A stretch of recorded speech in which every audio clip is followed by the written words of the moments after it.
company and affiliate.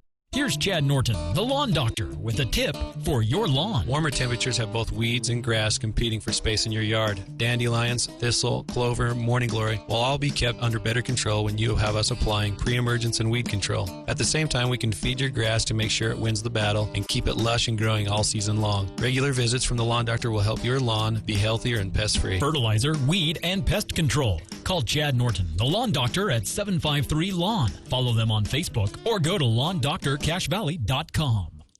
To some, a baby's babbling doesn't mean much, but it does. Especially if there's no babbling at all.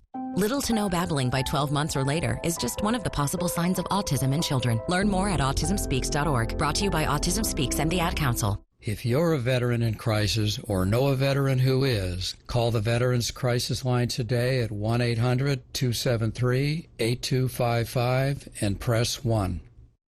It's time for the Garden Guide with your host, Mark Anderson from Anderson Seed and Garden. New research suggests that people are more likely to eat vegetables if they have a tempting name. What would life be without homegrown tomatoes? Only two things that money can't buy, and that's true love and homegrown tomatoes. From gardening to landscaping. Today we are going to try and create garden eyebrows. Kind of like the flowers are sprouting directly from your hair.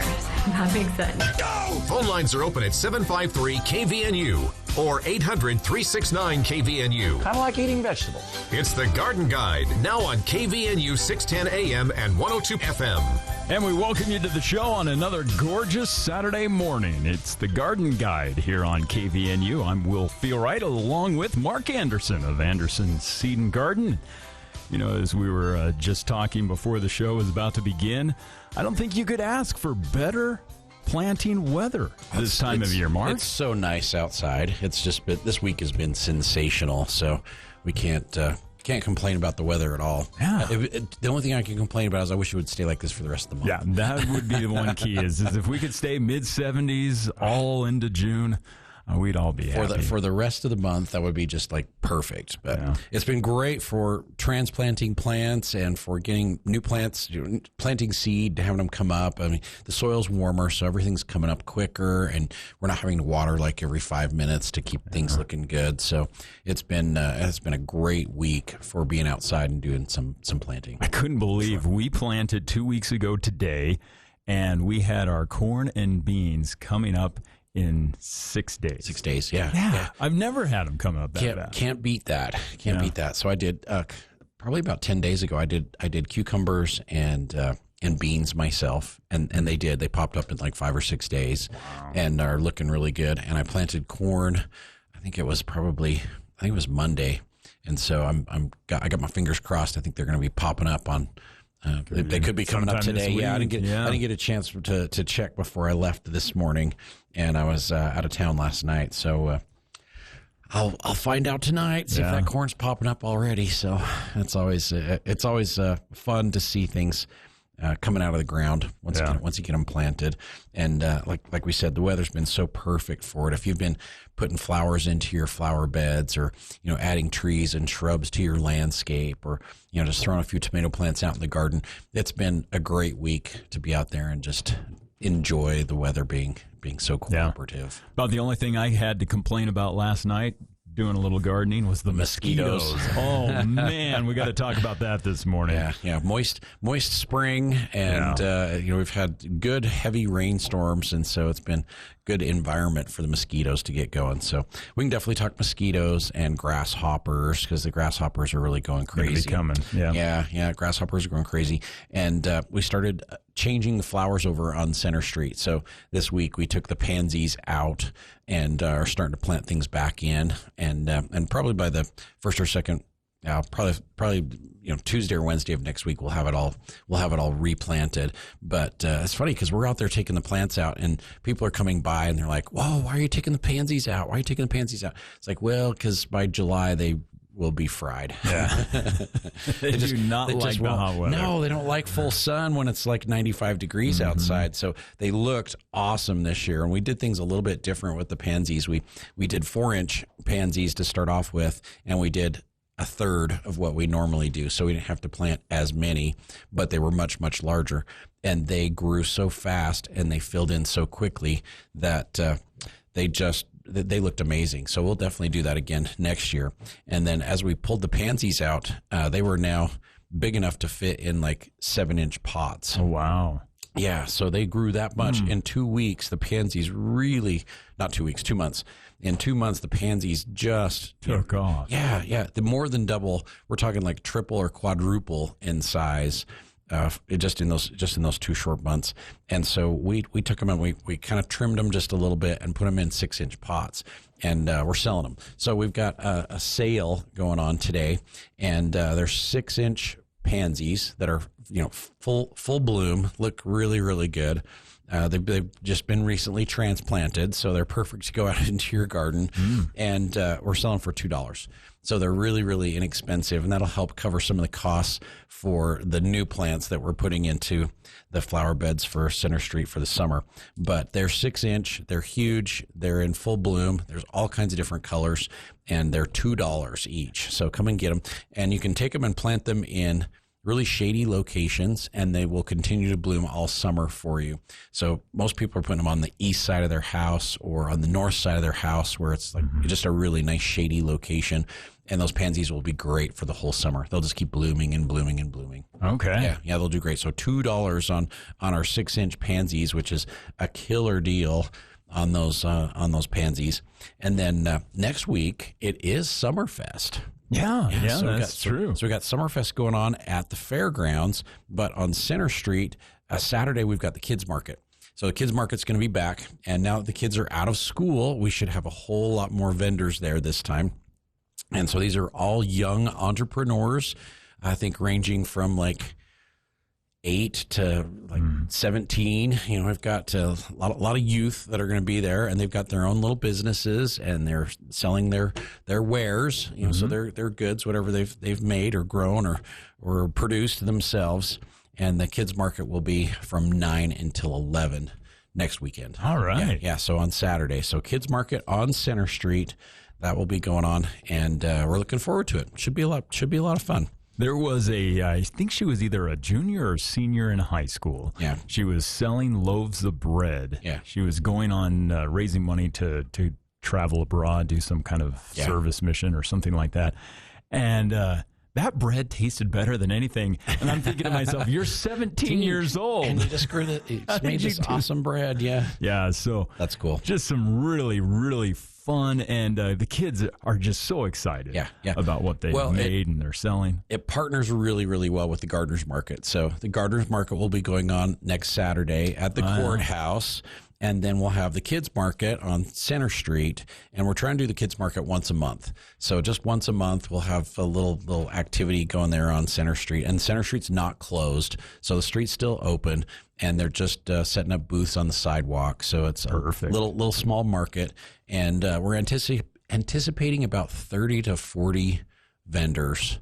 Okay. And so we've got a lot of youth entrepreneur, and they'll be there from 9 until 1 next Saturday, kids market on Center Street. Okay. Yep. Very cool. And plus, it'll also be Father's Day weekend. Father's Day weekend. So great time to start looking for something for that. I looked at the calendar and I was like, oh my gosh, it's Father's Day next weekend. This is crazy. It's like June just started yesterday. It just started yesterday. It seemed like January just started yesterday. Yeah, exactly. Wave petunias are still on sale at the store. Okay. And geraniums are still on sale at the store. And we've got just some gorgeous perennials that came in this week and some new shrubs that came in this week from Oregon. So a lot of trees, a lot of fruit trees, a lot of shrubs, tons of perennials, and the greenhouses are still full of vegetables and flowers. So we're not out of anything specifically at this point. There's still lots of tomatoes, lots of peppers. There might be a variety that we're out of, but we're getting into I guess next week will be the second week of June. So we're going to start running out of things. Okay. Yeah. So if you're looking for something to plant and You better hurry. Don't wait. Yeah, that's all I can say is don't wait. You better hurry and get stuff, because once it's gone, there's nothing else out there to replace it with. Okay. And fortunately, in our forecast, there's no frost. No. Yeah. Last year we had frost on the 18th of June, so I'm hoping, have my fingers crossed, we don't have that again. Just really does not look like no. So that'll be good. All right. Well, phone lines are open. Looking for your calls for the Garden Guide. If you've got a question, comment for Mark Anderson of Anderson Seed and Garden, phone numbers are 435-753-KVNU. That's 435-753-5868. Got a question for Mark about your gardens, flower beds, your yard.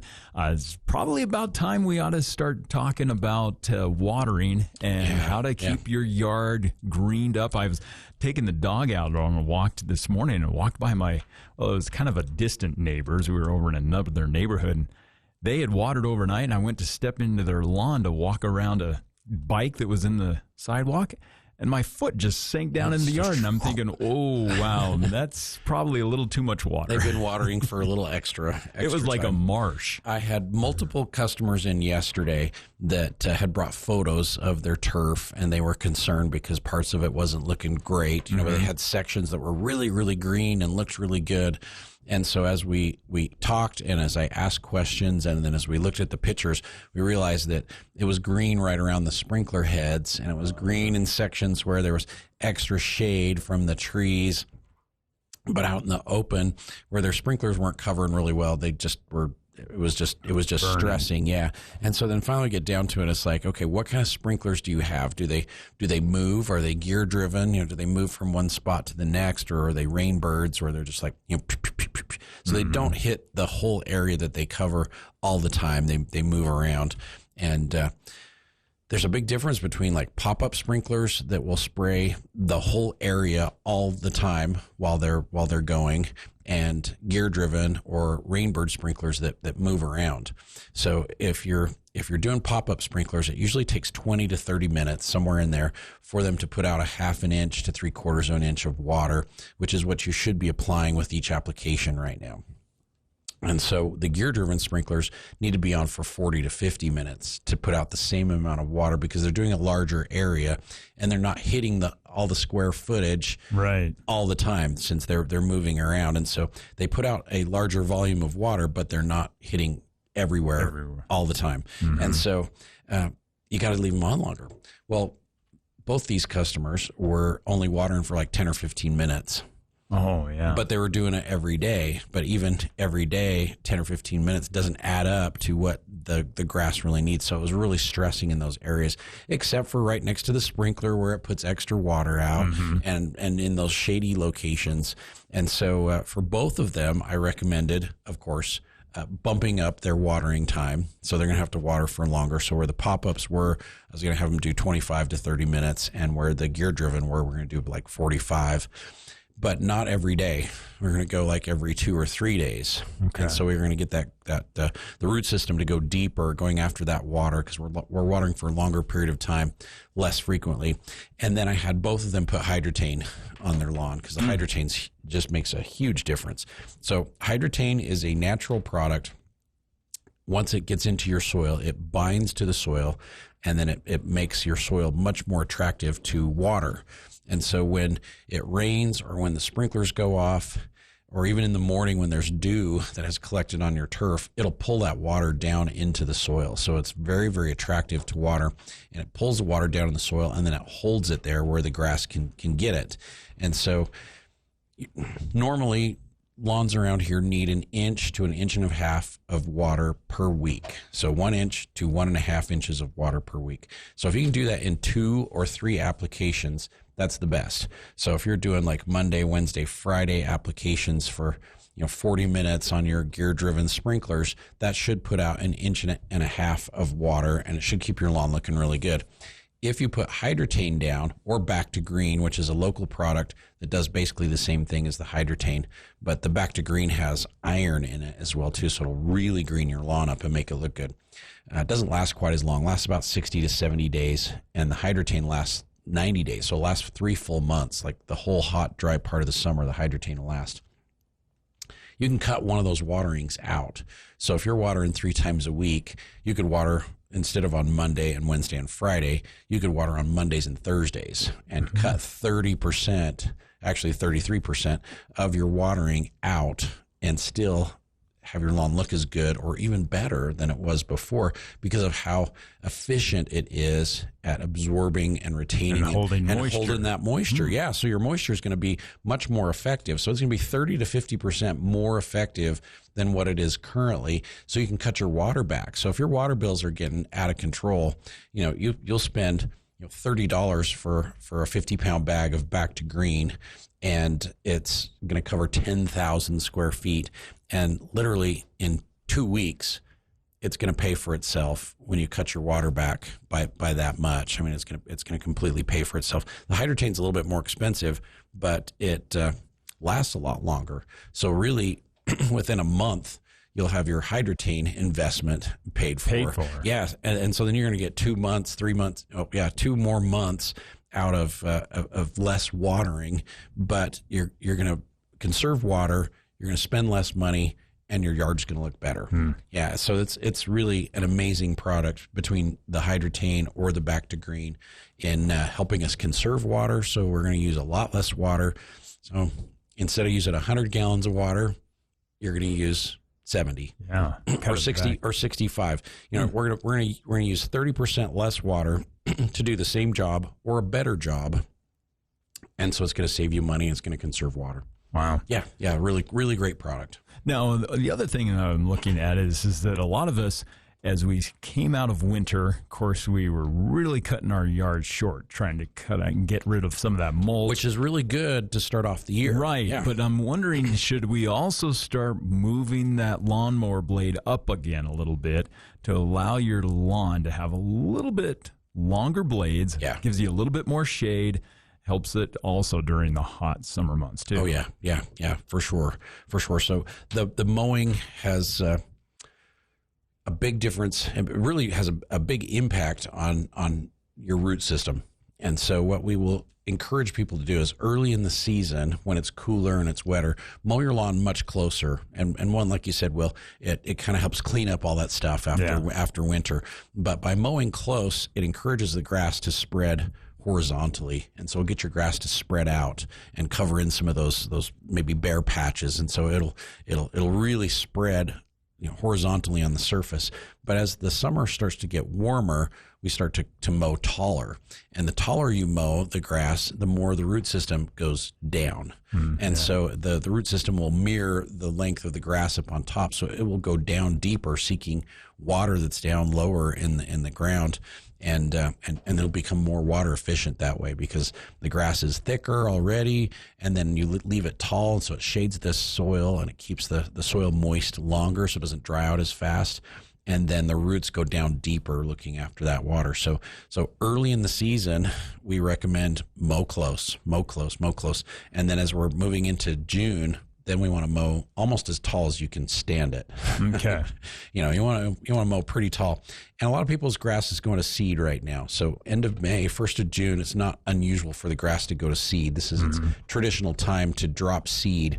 And so if your grass is going to seed, it's not a disease. It's not having problems. It's normal. Just mow it off. Just mow the seed heads off. And then, throughout the summer, we're going to mow as tall as we can.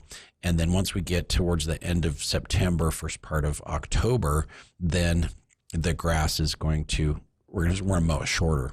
And so get it to spread out again and get ready for winter time. So mowing really does make a difference on how water resist or how drought resistant and how much water efficiency the grass is going to have because of how you're mowing.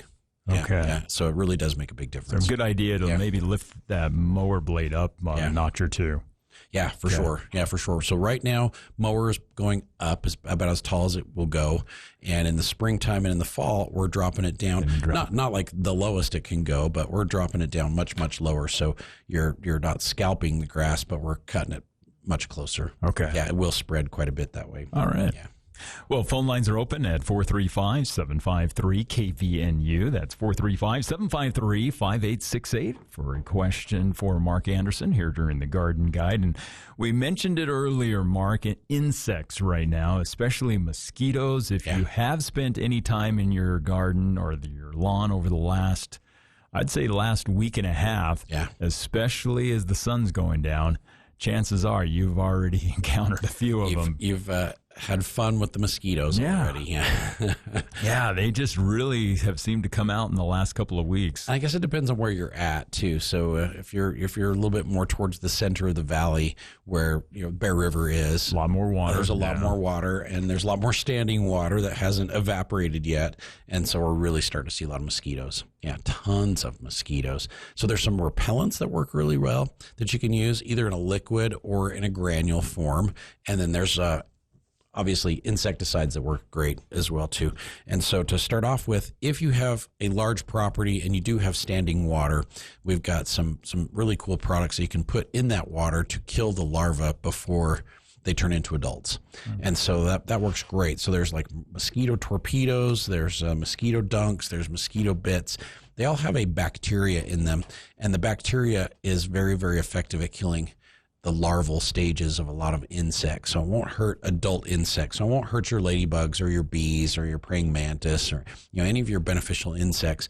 But since the mosquitoes lay their eggs in that water, as the larvae hatch out, they get that bacteria, and the bacteria kills them. And super effective. It is non-toxic to people, and it really does a great job at knocking the mosquitoes down before they turn into adults and go and lay more eggs. Okay. Yeah, so those work great if you have standing water. Some of the repellents that we've got, they're all made from naturally occurring substances. So they're made from cedar oil. There's garlic ones that work really well. Citronella, these essential oils work very, very well. And so a product like Mosquito Beater from Bonide is excellent. The Mosquito Go from Fertilome is awesome. And the Mosquito Go is in a granule form, so you can broadcast it out on your turf or on your flower beds or even in your garden, and it will drive the mosquitoes and other insects away as well too. But again, doesn't bother your beneficial insects. And it works mostly on flying insects. So it's great for moths. It's great for flies. It's good for mosquitoes, obviously. And very, very safe for people, but it just drives the mosquitoes away so they don't come into your yard. Multiple times we've used it in our yard for a barbecue or a party or something, and we'll use it a day or two before the party, and then everybody shows up and they're halfway through the party, they go, "How come you don't have mosquitoes?" I was like, if I was out of my house, I'd be, they'd be carrying me away. Yeah. And so it really does work very, very well as repellents. And then for controlling the mosquitoes, we have a new option this year. So permethrin's always been really, really good for killing mosquitoes, and it does have a little bit of a repellent property to it. And so not only will it kill the mosquitoes if they come in contact with it, but they pretty much avoid it because they just don't like the smell of the permethrin. And so we've used permethrin for years for mosquitoes, and it's very effective and safe to use on fruits and vegetables and turf and around the house, and works on all kinds of other insects as well too. But this year we've got a new one, and I think it's called Mosquito Pro. I can't remember the name of it, but it has a growth regulator in it, so it'll actually keep the mosquitoes from reproducing. Oh. Yeah, and so the combination of the permethrin with the growth regulator in there, it really knocks them down and then prevents reproduction, so you don't have them like constantly coming back in waves. Yeah, and it's a hose end, so you just hook it onto the end of the hose and just spray, and it has a nice long residual, so you'll probably get 2 or 3 weeks of control out of it, but then you'll get months of control out of it because it's stopping them from reproducing. And so it's a really, really great product, easy to apply, and it covers a lot of area. So a hose end, 32-ounce hose end sprayer, I think it runs like $25 or $30, but it will cover literally a half an acre. Oh, wow. Yeah, so it covers a huge area. And again, very low toxicity for people, very, very effective on the mosquitoes.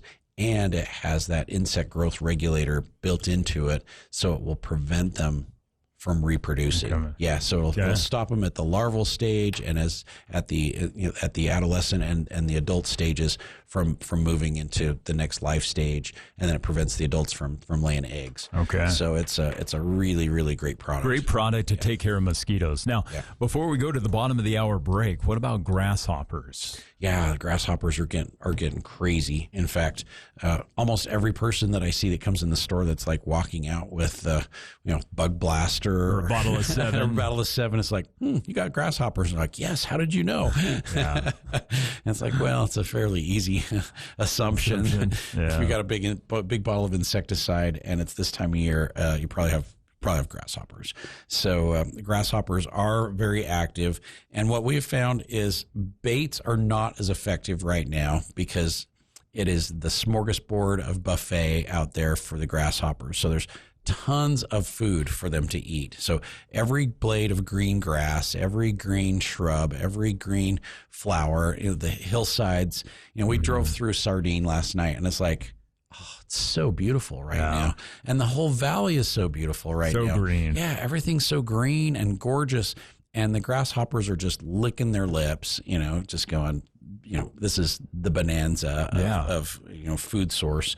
And so if they've got this dry bran flake and this lush, beautiful green grass to choose from, they're eating the grass every time. They're eating the grass every time. So the bait works best when their food source starts to dry up. So when you see the foothills starting to turn brown, and the grasses are all drying up because it's the 4th of July and it's been 100 degrees for a couple days, that's when the bait works best because now they have an option once their food source is no longer there. Okay. And so then it works really well. So right now, don't use the baits because the grasshoppers are never going to eat it. They're not dumb. They're not bright, but they're not dumb.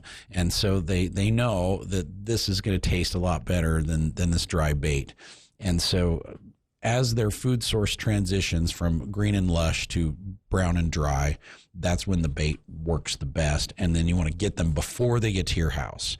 Because once they get into your yard, then again, they have the bonanza of all the green, delicious stuff. So your bait has got to get out in the areas where the grasshoppers are coming from. Okay. So you can kill them before they get to your yard.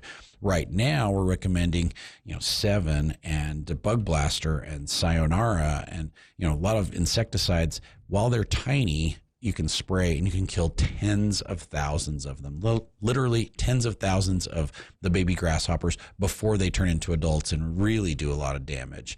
And so you want to get them while they're small. 7 and Sayonara and the new Bug Blaster Lambda Delta, they're all safe for fruits and vegetables, so you can use them on fruits and vegetables.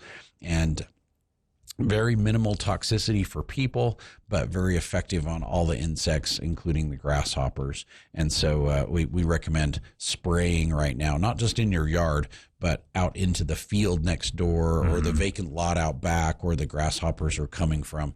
And that's really going to knock them down the best. Especially, you got to watch out. It seems like the grasshoppers around our neck of the woods, as we say, they love as your bean plants start coming up. Yeah. You get those first few leaves. Those must be, like the ice cream bar at the buffet for us. Delicious. Because they'll just mow those down, and in a couple days, all of a sudden, your plants are dead. Yep, absolutely delicious, and they will. And plants will look great, and you'll go out there like 4 or 5 days later, and like all the leaves are gone. Yeah, holy smoke. And the plant without any leaves is pretty much just a stem, and it's going to die. So great time to watch it right now. And as you start to see those grasshoppers showing up, take care of them real early because it'll save you from replanting. Yep, exactly. All right. Well, looking for your calls for the KVNU Garden Guide. Phone lines are open at 753-5868, 753-KVNU. We've got our break here at the bottom of the hour. We'll be right back talking more about gifts for Dad. Father's Day coming up. We got to talk about Father's Day. Yeah, I totally keep forgetting. Yeah. So a lot more to talk about, and phone lines are open at 753-KVNU, 753-5868.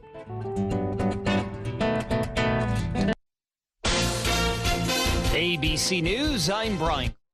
Overnight, Elon Musk removed posts on X, the social media site that he owns that was formerly Twitter. The removed posts saw Musk endorse the idea of impeaching President Donald Trump amid their rapidly developing feud. ABC's Alex Brachet says that feud could be entering a new phase. By Friday afternoon, Trump was downplaying the feud, saying, "I'm not thinking about Elon Musk, I just wish him well." And overnight, Musk responding likewise. As for Doge, the president says the White House would be taking over a lot of their work and that many of the agency's employees will remain throughout the federal government. Kilmar Abrego Garcia, the Maryland man mistakenly deported to a prison in El Salvador, is back in the U.S. but in federal custody. He's facing federal charges in connection to an alleged human smuggling ring. His lawyer called the charges preposterous. And more than 40 people taken into custody Friday in federal immigration action in Los Angeles. That prompted protests. This is ABC News. Good morning, this is Judson Richards. We'll begin with the Stanley Cup Final, Game 2. Edmonton Oilers hosting the Florida Panthers. Oilers took Game 1 of the 7-game series in overtime. This one would go to double OT.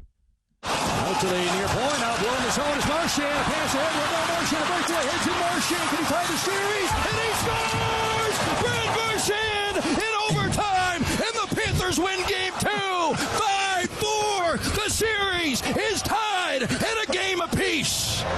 The call on 560 WQAM. Marchand's second goal of the night allowed Florida to escape with a split after Edmonton's Corey Perry scored to tie it with 17.8 seconds left in the third period. The series is not at a game apiece. Game 3 in Florida on Monday night.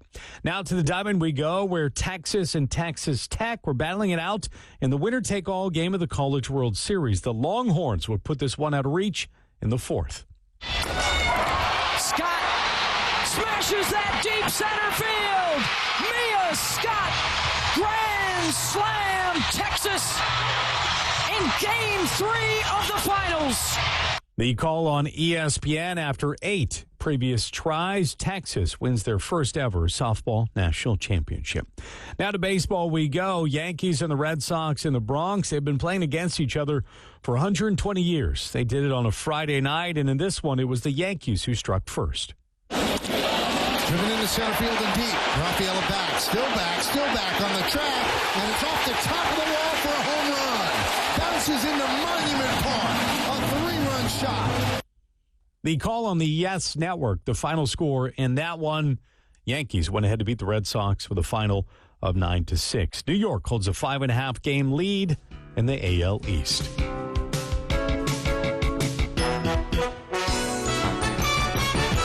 From gardening to landscaping, The Garden Guide with Mark Anderson from Anderson Seed and Garden on News Talk KVNU, 610 AM and 102.1 FM. And welcome back to the show, 8:37, as we are right now 57 degrees outside the KVNU studios on a beautiful Saturday morning as we're looking at temperatures through the weekend, Mark. Going to stay right around the mid-80s. Looks like by middle of next week we could be flirting with 90s, but we'll see. We were supposed to see 90s this week, and it never happened. And then it cooled down. Yeah, yep, cooled down. So we'll kind of watch and see how it goes. But a lot to talk about in the second half of the show. Of course, Father's Day coming up next week. We can talk about the perfect gifts for Dad. But first, let's go out to the phone lines. We have Beth join us on the line from Logan. Beth, welcome to the show. And Beth, can you hear us? Yes. Oh, there we go. There we go. Can you hear me? We can hear you. To understand me. We sure can. We will.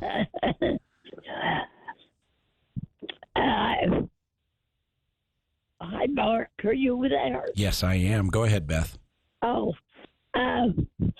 my rose bush has like shiny leaves and some curl on the end, and then there's little mites or whatever right by the rose bud. Okay. Mm-hmm. Now, can I use the spinosad or the bug blaster? Either. either. The Bug Blaster would probably be better because it's good for a broader spectrum of insects, and so it will work on spider mites, it will work on thrips, it will work on aphids, and we're seeing those all right now on all kinds of plants, and so that would be great. What we're encouraging a lot of our rose growers, like our rose gardeners, to do is to make sure and fertilize every month. And so once a month, so first part of June, first part of July, first part of August, consistently fertilize the roses through the summer and prune every time they are done blooming so you can encourage more flowers. But the insects are really starting to pick up. So the Bug Blaster would work great. The spinosad is really good for caterpillars. So if you've got caterpillars on some of your plants, the spinosad would be better for that. But the Bug Blaster would be fine for your roses, absolutely. Okay. And I've had tiny grasshoppers, and I've used the Bud Blaster. Yes. And that seems to work. Yeah, it does. It does a really great job on the grasshoppers, and it's safe to use on turf, and it's safe to use on flowers and shrubs and trees and around the house for spiders and ants and earwigs and box elder bugs, and it'll do a great job on your roses too. Yeah. Oh, okay. All right. Thanks a lot. You're welcome. Thanks for calling, Beth. Have a good day. All right, you too. You too. That opens up the phone line at 753-KVNU, 753-5868 if you have a question or comment for Mark, Anderson Seed and Garden. Now, you also mentioned fertilizing roses as you were talking to Beth. Is there a particular fertilizer you recommend? What's the best way to fertilize those roses throughout the summer months? There are some really good options. And so for years and years, we've recommended the Fertilome Rose Food with Systemic. And so the Fertilome Rose Food with Systemic has a nice balanced fertilizer in there. It has a scoop in there, so you can do a 1 scoop per rose once a month. As soon as things start. So we'll even start in April. So April, May, June, July, August. So 5 fertilizations, 1 scoop per rose once a month is perfect. And it has a systemic insecticide in it as well too. So it will kill insects from the inside out that are attacking the rose plants. And roses consistently are attacked by a wide variety of insects. And so that systemic insecticide in with the rose fertilizer is really, really helpful. If you want a more organic option, then the Green Grow Rose and Flower Food has been sensational. So we've been using that this year. And it's great for flowers. It's good for any type of flowering plant like perennials or annuals. It's good for flowering shrubs, and it's excellent for roses as well too. And that's a 4 to 6 week residual on that fertilizer. So you can stick with that once a month regimen, and the roses would absolutely love it. It feeds your soil as well as feeding the plants, has all those beneficial microbes and microorganisms and mycorrhiza, and just good biology to build the soil up. It's got humic, and it's got biochar, and it's got kelp meal. It's got worm castings in it. So it's got all that really good biology to get the soil healthy. So that would be excellent for the roses as well. Is it best to broadcast it about 2 feet around the plants? 3 feet? 2 feet by 2 feet. So, okay. So 4 to 5 square feet just in that area right around your rose would be perfect. And then just water it in. And water it in. Yeah, water it in once a month. So once a month would be the most frequent. Once every 6 to 8 weeks would be adequate. Okay. Yeah. So the more the roses grow, the more flowers you get.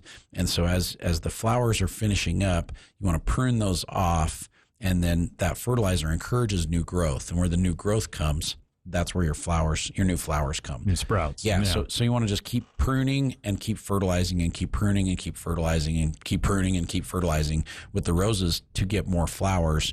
And then by the middle part of August, no more fertilizing, because we want them to go dormant in late September, early October. So no more fertilizer after the 1st of August, because then by October your fertilizer is all gone. And then the roses can go to sleep. Yeah, for the wintertime. But if you feed them the first part of September, then the food's going to last until November, December. Yeah, and they're still going. And they're still growing, yeah. And they're like, oh, it's weather's changing, man. I'm still going. They just keep going. So, so prune and fertilize, prune and fertilize, prune and fertilize with the roses, and then you'll get more flowers. Okay. Yeah. All right, well, let's go back out to the phone lines. Nancy's been holding on the line from Hyde Park. Welcome to the show, Nancy. Hi. How's it going, Nancy? Pretty well. Great. Except for one thing. I planted my canna lilies about a month ago, and they haven't come up yet. And I may have put preen on them. Would that kill them? The preen wouldn't hurt your cannas, since the cannas are bulbs technically. It would not bother them at all.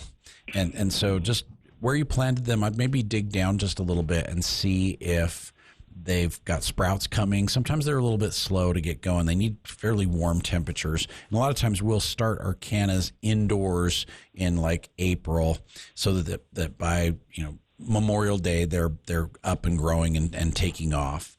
And so dig down and see what's going on. If they got really too wet and got really soggy, they'll rot.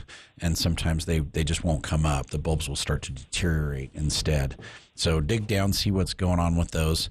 I do have a full table of cannas that are all in bloom right now that look amazing. So if you did need some new cannas, I've got plenty to replace for you. And they look amazing right now. They're all in bloom. So dig down, see what you can find. That's good. Yeah. So I'm sorry. Okay. I'm sorry they're not coming up, I'll do but that. it was not the preen.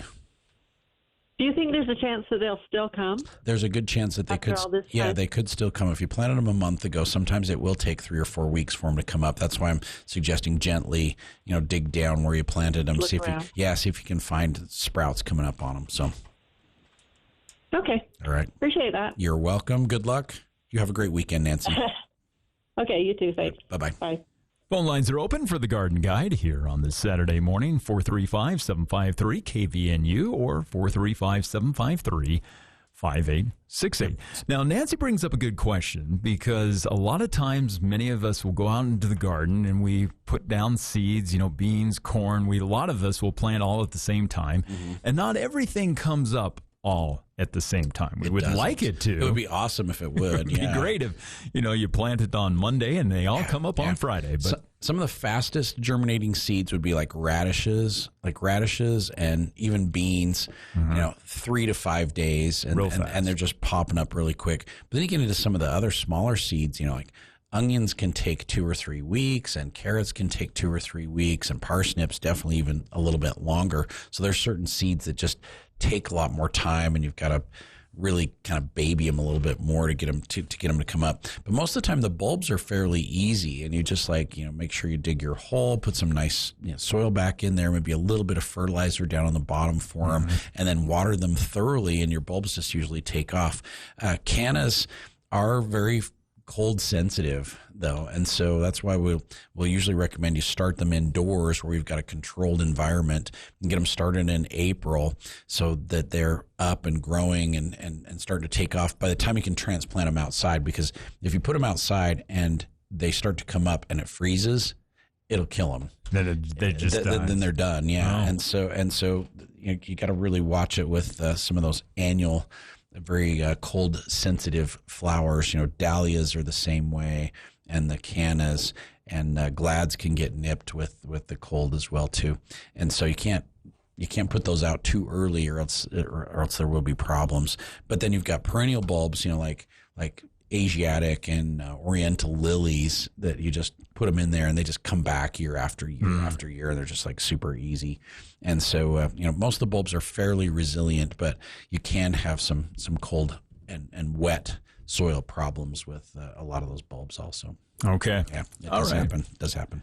Phone lines are open at 435-753-5868. That's 435-753-KVNU. Now, earlier on in the show, Mark, you mentioned that this weekend, special sale on geraniums, wave petunias, and some pansies. And pansies, yeah. So geraniums are on sale. Wave petunias are on sale.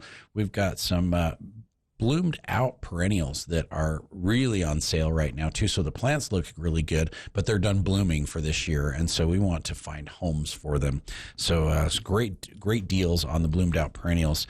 But the pansies are all the large pansies that we took out of Center Street. And so the pansies have looked amazing for 2 months. And we put them in as 4-inch, and they're coming out as 7 to 8-inch plants. Nice. And so we've had to trim the roots a little bit, but we put them into 6-inch containers, and we're selling them for $2 each. And so these are some huge pansies. They're in full bloom. They look great. They're just ready to be taken home and planted and just put into a new location. And we want to find homes for these pansies. So they're $2 for a 6-inch pansy. There's all kinds of colors. So there's reds and purples and yellows and whites and blues and kind of everything in between. And so $2 for 6-inch pansies, you can't beat it. And then next weekend, not only is it Father's Day weekend, but it is Summerfest. Yeah. And so we got Summerfest next weekend, and we're going to have the kids market on Center Street. So our kid market that's been working around the valley, they're coming to Center Street. So we're excited to have them there. We're hoping to have about 30 or 40 vendors. They'll just be on the sidewalks, and these are all youth entrepreneurs. Yeah. So youth entrepreneurs. They've got some great products, some that are homemade, some that are produced by them, some that are homegrown, and a little bit of everything. So that'll be next weekend. Cool opportunity, yeah. And then we did start putting new flowers back into Center Street. So for the next week or two, plants might not look as full and lush and beautiful, but by the 4th of July, I promise they will look amazing. And I'm sure people probably often ask you, what's your secret for those boxes along Center Street? To get the plants to not have transplant shock, once we plant them, we water them, of course, with our compost tea. But with the compost tea, there's the Bigfoot is in there. So we're using the Bigfoot with the compost tea. We're using the green aminos from Green Grow. And those plants do not go through transplant shock. They just get established almost instantly and start to take off. And then we're fertilizing them twice a week with a slow release or a quick release or both type fertilizer to really get them established and to get them growing. So between the compost tea and the Bigfoot and the green aminos, the plants are getting established quicker.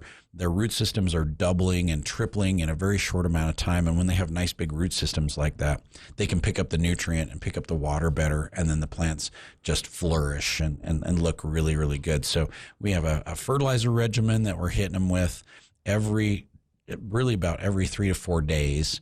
And that includes the hanging baskets on Main Street as well, too. So we're doing the hanging baskets on Main Street, the flowers in the plaza, and it really, really gets them growing and looking really good.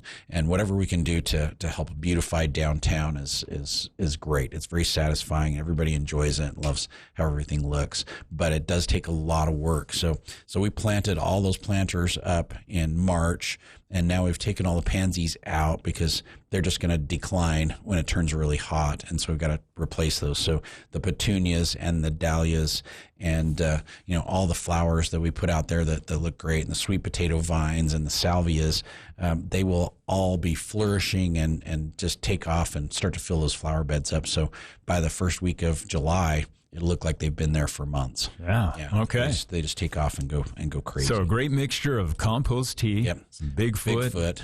Yeah, and I mentioned before we started off the show, I think I'm going to become your biggest spokesperson for Bigfoot because this is about the second year you've had it now? This is the second year we've had the Bigfoot, and it is amazing. It is. Yeah, it's just amazing. I had mentioned last week we had planted our tomato plants, put them in Bigfoot, and then dropped them into the ground, and we've always seen a few that will wilt up and just go through transplant shock. We didn't see any of that this year. Zero. Yeah. And then last week, we were gone, didn't water them at all from Sunday until last night. Yep. I came back yesterday afternoon. I thought for sure that some of them would be wilted over. They were still just perking straight up. Yep.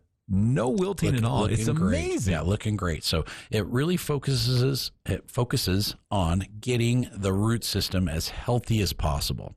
And so once the root system is really healthy and big and growing like crazy, then the plants can pick up that water and nutrient that's still in the soil that they wouldn't be able to get otherwise. And so the Bigfoot is especially effective at making those roots just take off and get established faster. And so using the Bigfoot on trees and shrubs that we're transplanting, or flowers that we're putting into our flower beds, or vegetables that we're putting into our garden, it makes them more resilient, and it makes them much more effective and efficient at picking up water and nutrients. So they just don't need to be cared for quite as much. But then that nutrient water that's out there, they can just pick it up and use it like almost instantly. It's just an amazing product. Really cool stuff. And let's go back out to the phone lines. Right. We've got Jan, who is holding on the line. Jan, welcome to the show. Thank you. I have about 25 linear feet of asparagus, and I think they've all died except for about maybe 6 feet, and I don't know what to do. I don't know if they could still be coming up. They came up last year. It would have been their third year, so I thought this year would be the year that we could start cutting it off. Yeah. Are they in like a raised bed? Did you put them out in your garden areas? Where did you plant them? About 10 feet are in the ground, and the rest are in garden beds. Usually the asparagus, once they get established and get growing, they last for 20 or 30 years before they really start to decline. So it could be they're too wet. It could be they're too dry, but in most cases it's like too much moisture, and then it doesn't drain very well. And if they're soggy, then the roots will kind of start to rot a little bit, and so that could be a problem. But generally in the raised beds, it's not so much of an issue. I'd recommend you dig down a little bit and see if you can find the roots and see if they've just deteriorated or if they just don't have sprouts coming up, because really once they get established, they're pretty resilient. Do different varieties like last better? They're all going to last in that 20 to 30 year range. They're like I said, they're very long lived, and once they get established and get growing, they go crazy. So I'm kind of surprised with the raised bed situation. They're usually very good in raised beds, but out in like heavy clay soils, they really struggle because it's so wet. Sometimes they just deteriorate. So I'm wondering if that's possibly what's happening. Okay.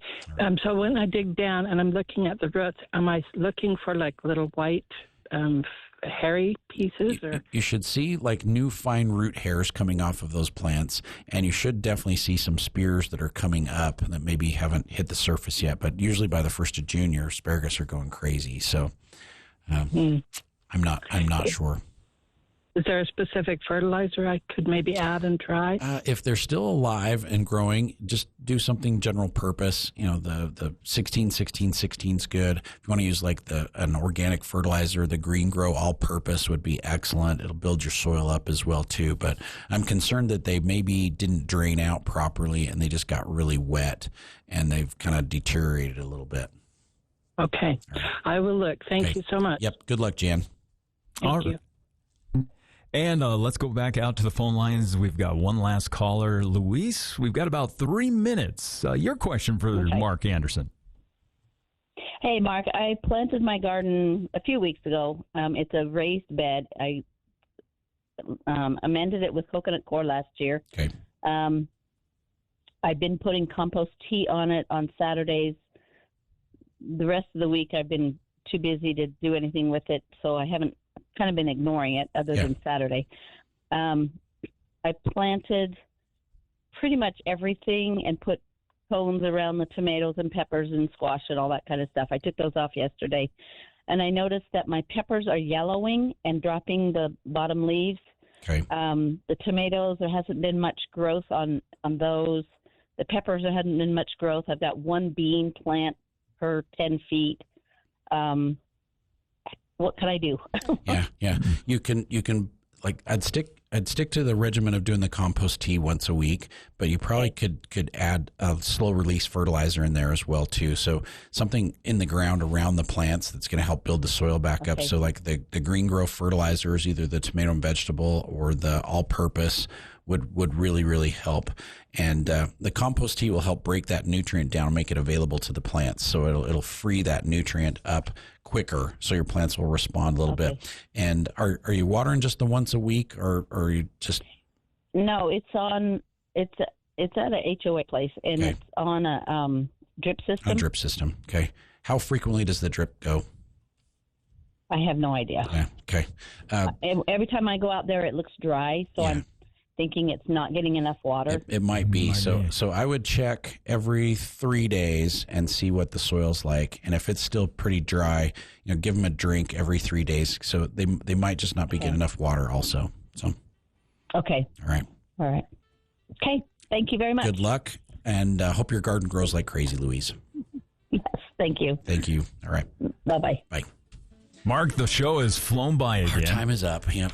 Kids market next week. Yes. Father's Day also next week. And we didn't get to talk about Father's Day gifts, but we will have next Saturday. We'll have plenty of time next week to talk about pansies on sale. So 6-inch big, beautiful pansies on sale, $2 right now.